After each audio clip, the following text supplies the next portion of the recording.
soy Isabel Cornejo y les doy la bienvenida a un nuevo video.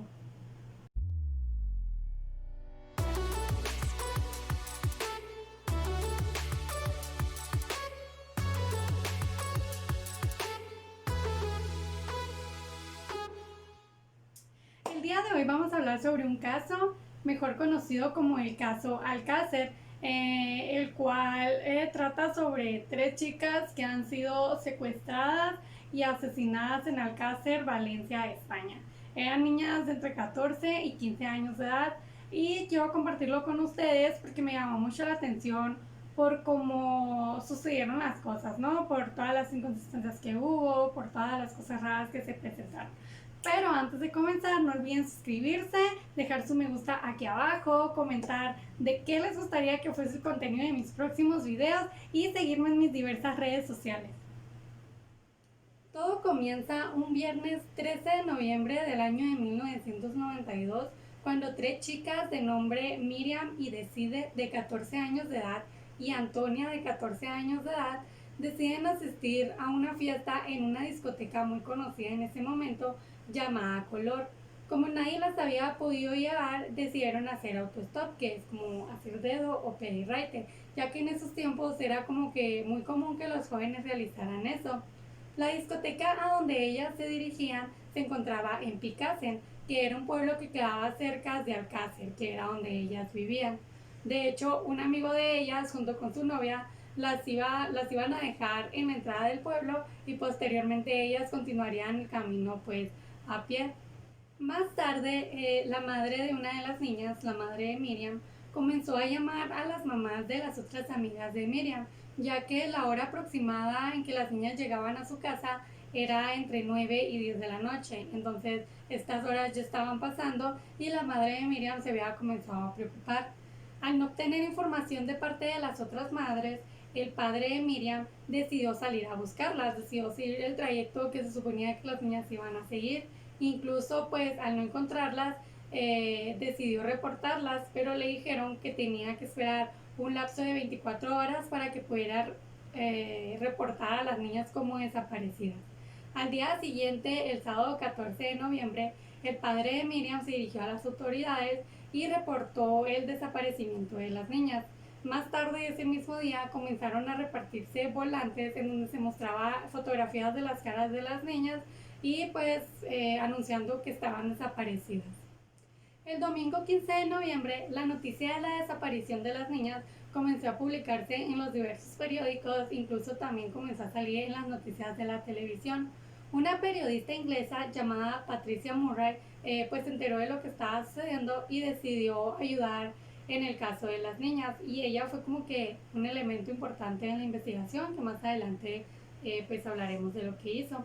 El 21 de noviembre, 8 días de que las niñas desaparecieron, un habitante de Picasen, de donde se encontraba la discoteca, reportó haber visto aquella noche a las 3 niñas subirse a un auto blanco pequeño. Cuando se hicieron las investigaciones, fue como que algo dudoso, ya que unos investigadores dijeron que resultaba como que un poco imposible ver desde la casa de la señora como con mucha claridad, ¿no? El auto, porque incluso la señora había mencionado que venían como 4 personas dentro del auto. Entonces unos investigadores decían que no se podía, que no se miraba con tanta claridad, que lo pudo haber confundido. Pero otros investigadores decían que sí, o sea, hicieron de hecho como un croquis, un mapa en donde ellos se posicionaban de donde la señora las vio, y pues te hacían ver así como que se podía ver con mucha claridad.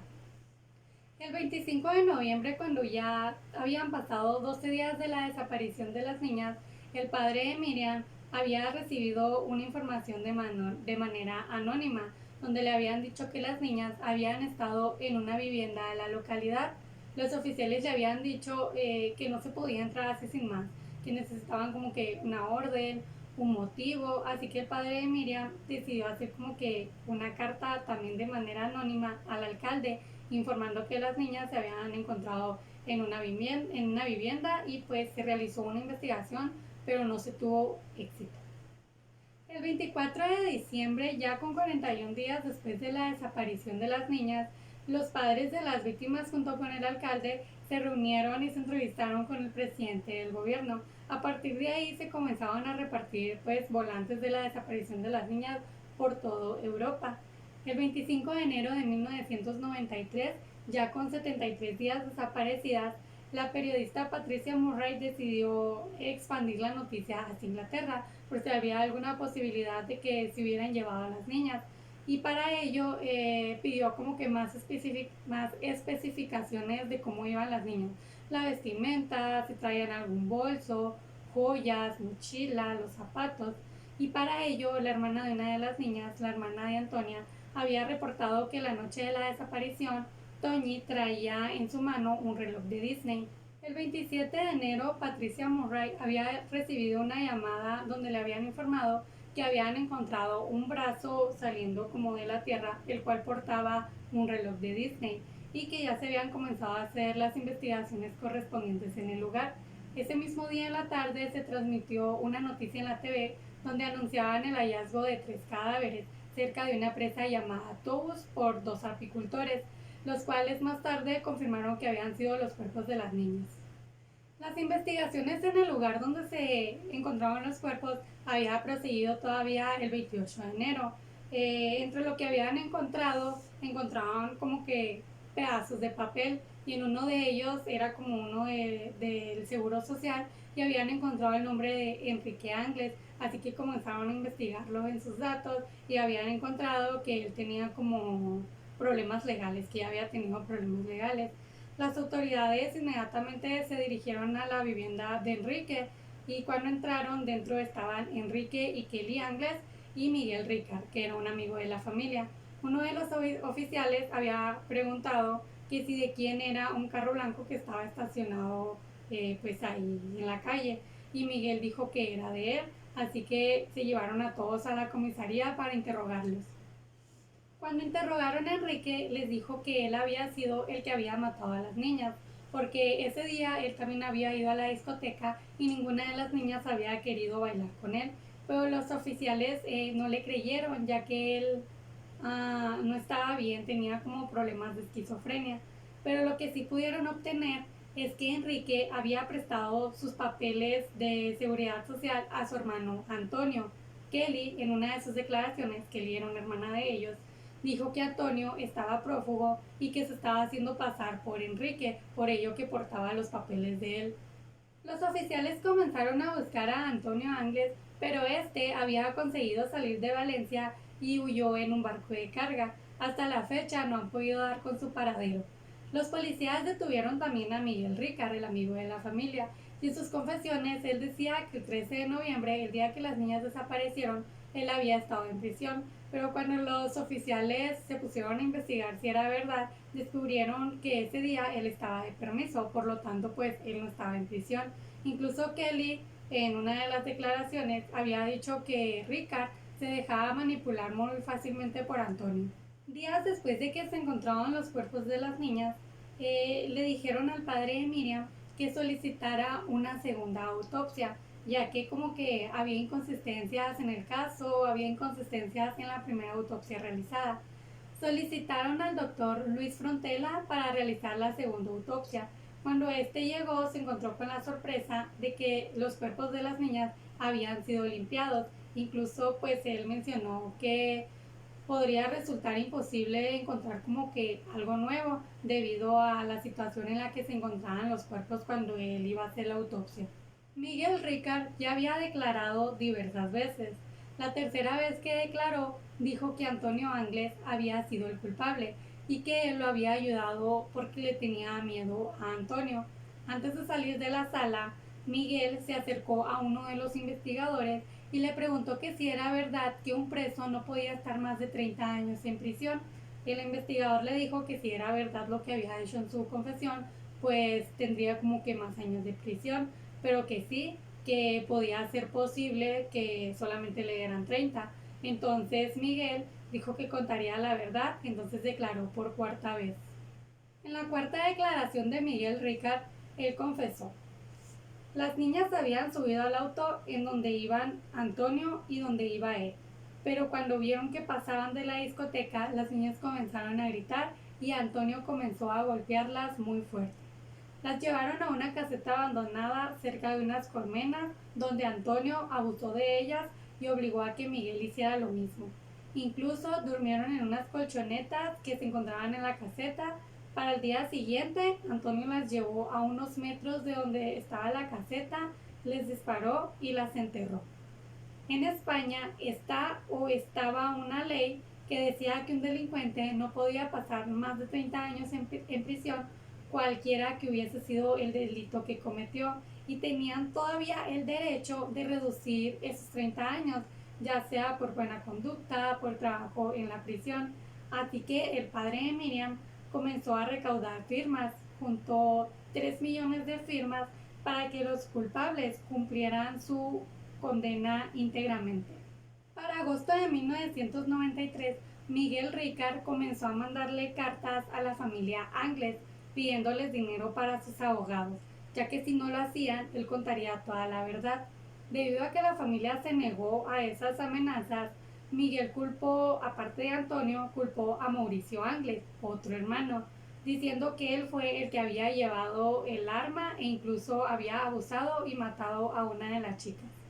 2 años después de la desaparición de las niñas, el abogado de Miguel Ricard renunció al cargo, ya que para él resultaba como difícil asistir el caso de él, ya que contó que en diversas ocasiones había sido atacado en las calles por estar defendiendo a Miguel Ricard.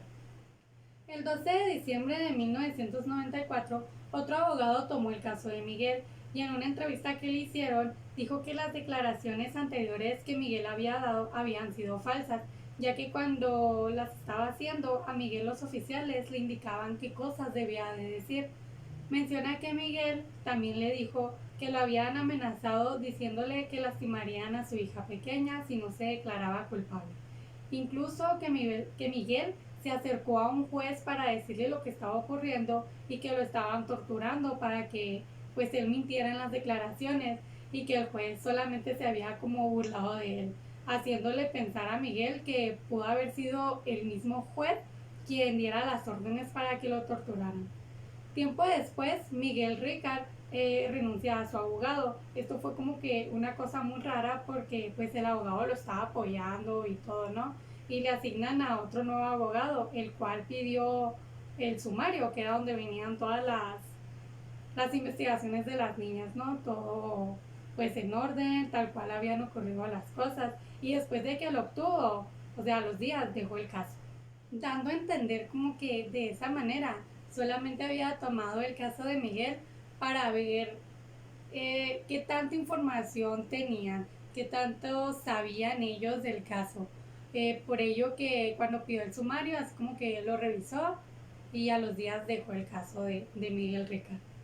En un noticiero mencionaron una hipótesis de que las niñas pudieron haber sido obligadas a participar en una orgía, según declaraciones del segundo forense, el que realizó la segunda autopsia, que fue Frontela. En 1996, a 3 años y medio del crimen, un criminólogo se acercó al padre de Miriam para ayudarlo y abrieron una nueva investigación por su cuenta. En esta nueva investigación que se abrió, se encontraron muchísimas inconsistencias. La primera es que nadie había entrevistado o nadie había tomado declaración de los colmeneros, cuando estos habían sido las personas que habían encontrado el brazo saliendo de la tierra. Entonces el padre de Miriam y el criminólogo pues decidieron ir a buscar a los colmeneros para ver qué decían, para ver qué declaraban. Y cuando los encontraron, pues ambos se negaron a dar declaración alguna. La segunda es que el lugar donde encontraban a las niñas enterradas estaba como para que alguien se diera cuenta que había algo, ya que los objetos personales de las niñas no habían sido enterradas junto con ellas, sino que estaban regados así encima de donde estaban las niñas, estaba todo a simple vista.